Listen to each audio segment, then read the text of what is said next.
Mga kababayan, magandang araw po sa inyong lahat. Pag-usapan po natin ngayon ay yung bagong Senate President na ngayon ay umuugong na ikukunan na naman si Wambol School Bukol. Acheche! Pinadaanan natin sa tawa-tawa ito mga kaibigan. Pero nangyari yun nung kinestyon siya ni Marcolita na bakit napunta sa Kongreso si Bryce Hernandez, yung pinakontempt nila sa Upper House. Mangyari, nung doon na si Bryce sa Kongreso, ay siya namang sinasabi ni Bryce na magsasalita po ako, Your Honor, pero hindi po pala. Sabi niya, magsasabi po ako, Your Honor. Pero, wag niyo na po akong ibabalik sa Senado kasi delikado. Anong sa tingin ni Bryce sa mga senador? Kriminal ba? Ipapapatay ba siya doon? Wala pang simula ng mga kaibigan, nagpa-contempt ang Senado. Wala pang mga testigo o na contempt na inimpluwensyahan po ng Senado. Ngayon, balik tayo kay Wambol School Bukol. Si Wambol School Bukol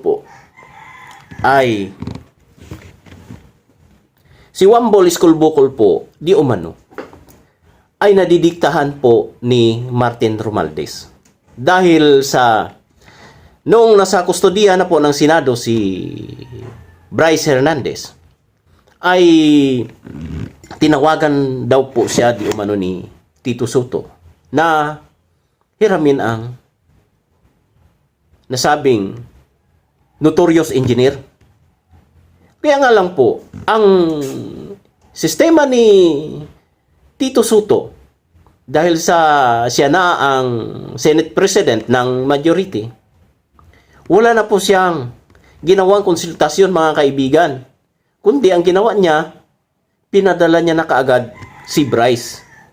Dapat sana kung may paggalang ka at pagrespeto sa mga kasama mong mga senador, dapat ay konsultahin mo muna sila.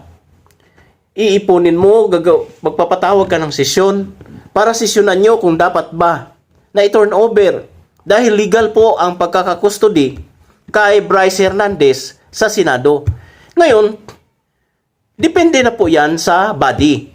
Kung ang isang nasasakdal at nililitis ay ipapahiram doon sa Congress. Kaya nga lang mga kaibigan, ito ang masaklap. Si Tito Soto baga ay parang sunod-sunuran kay Martin Romualdez. May nakapagsabi na si Tito Soto raw, DDS, pero ako, hindi po ako maniniwala na si Tito Soto ay isang DDS. Kasi bakit sa kainitan ng hihiring doon sa Blue Ribbon Committee, bigla nilang tinanggal si Marcolita, bigla silang naku. Bakit may tinatago ba ang 2 bilyar? Yun nga po. Ang gulo na po ng pamahalaan natin. Hindi po natin alam kung sino po talaga sa kanila, sa mga senador at sa mga congressman natin ang tapat sa bayan. Dahil lahat po ngayon dinadawit nung nag-suspend ng session yung Senate. Doon, nung nag-usap na sila ni Rodante Marcolita at ni Tito Soto, doon nakita ang kanilang pagtatalo. Sa atin pa, dahil sa lumaki ang ulo ni Tito Soto, dahil sabi niya, siguro sa sarili niya, ako ang Senate President. Ako ang masusunod dito. Hindi ganun. Kasi, nakakawalang respeto po yun sa mga kasama mo at saka, hindi mo kinikilala bilang isang kasama mo kasi senador din yan, mga kaibigan. Ngayon,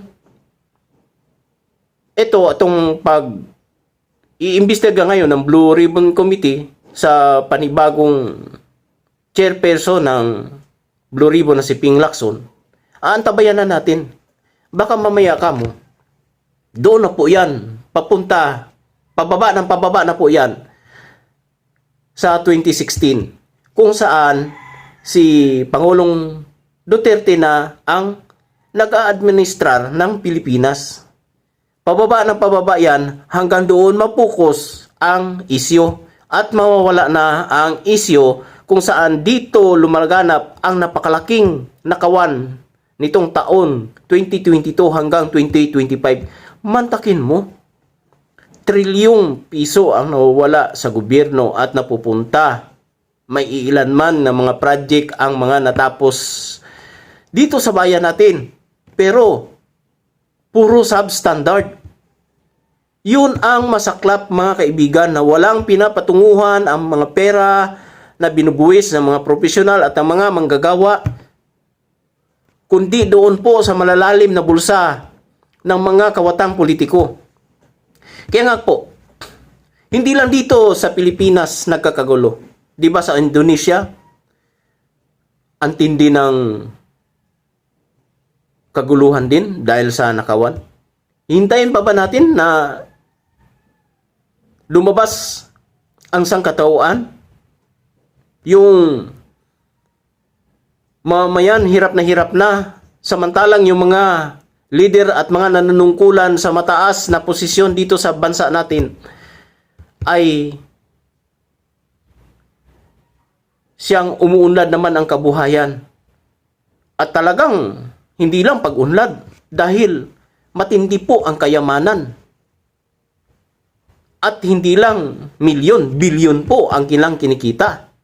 Nakakabili nga po ng private jet, di ba? Sa pera ni Juan de la Cruz. O itong bansang Nepal, yung Gen Z, yung mga kabataan na sinikil ng gobyerno ang kanilang mga karapatan, ayon, nag-revolt. Ang daming mga bayolenteng nangyayari ngayon sa mundo natin, mga kaibigan. Nakakatakot nga baka ito na nga ba yung tanda na sinasabi ni Panginoong Hesukristo na malapit na siyang dumating. Yung sabi na nasa pintuan na nga dahil sa pagbalik niya may mga palatandaan, kagutom, kahirapan, mga sakuna katulad ng mga lindol at bagyo. Ang mga kaguluhan, di ba, nakikita nyo na, mga kaibigan, magsisitindig ang bansa laban sa bansa. Baka ito na po, mga kaibigan, sa Rome, mga pro-Palestinian, nagkabumbahan na po doon ng tubig. Lalong-lalo na po sa France, yung malawakang rally ngayon, mistulang riot na kasi hindi lang mga propiedad ng tao ang nasisira, pati mga kabuhayan nasisira na dahil ang mga gusali doon sinisilaban na. Mga kaibigan, balik tayo dito sa Pilipinas. Hihintayin pa ba natin yung mga ganun lumabas ang tao at sa pilitang ipagsigawan sa kalye at gumawa po ng mga karahasan at mga bayolenteng galaw upang patalsikin lang po ang namamahala ngayon ang kasalukuyang administrasyon? Huwag naman po sana. Ayaw po nating magkaroon ng kaguluhan sa bansa dahil ang ekonomiya ng bansa natin bagsak na nga, lalo pa pong babagsak. Ngayon, dahil sa si Tito Soto ay nakaambang mapapalitan uli. Baka bukas makalawa, gigising na lang siya na ordinaryong senador na po siya. At saka hindi po dapat. Dahil si Juan Bolis Colbucol ay isang komedyante. Sa mga terminong pangbatas ay hindi po niya kabisado at parang manipis po ang alam niya sa mga legalidad. Hindi po katulad ng mga abogado na mga seasoned lawyer katulad nila Rodante Marcolita at saka ni Alan Peter Cayetano at marami pang ibang senador nakakaintindi ng batas at may mga legal opinion, yun po ang dapat na maghawak ng mga nasabing mga posisyon. Hindi po katulad ni Iskul Bukol. Kasalanan din po natin eh. Ngayon pa lang, ibinalik natin sila. Kasalanan po nating mga Pilipino kung ano ang pinagagawa natin noong 2025 May eleksyon, mga kaibigan. Ngayon po maraming vlogger po. Sa totoo lang, ang dami-daming vlogger. Opo, yung pagpasok ni Sara Diskaya po, mga kaibigan, sa gobyerno, yung pangontrata niya noong 2016, yun ang pinag-uusapan ngayon ng mga pulangaw ng mga vlogger, mga kaibigan. Sapagkat yung mga pulangaw ng mga vlogger, gustong-gusto nila na mismo si Duterte na naman ang tatamaan nila. Napanood mo ba yun? Na yung sa panahon ni Tatay Digong, na kung saan pinagtatanggal ni Tatay Digong ang mga tiwaling kawani. At saka noon, sa totoo lang, unlimited ang pagsali mo sa bidding. Yung bidding na napanalunan mo at ipapa-implement mo pag natapos, hihilira yan doon sa lamisa ng Pangulo at pipirmahan lang ang Pangulo. Yun lang ang trabaho ng Pangulo. Hindi po katulad ngayon na ang sistema at ang galawan ay napakalaking porsyento. Kaya kung ang tamang sukat ay 100 metro, 100 metro rin din po.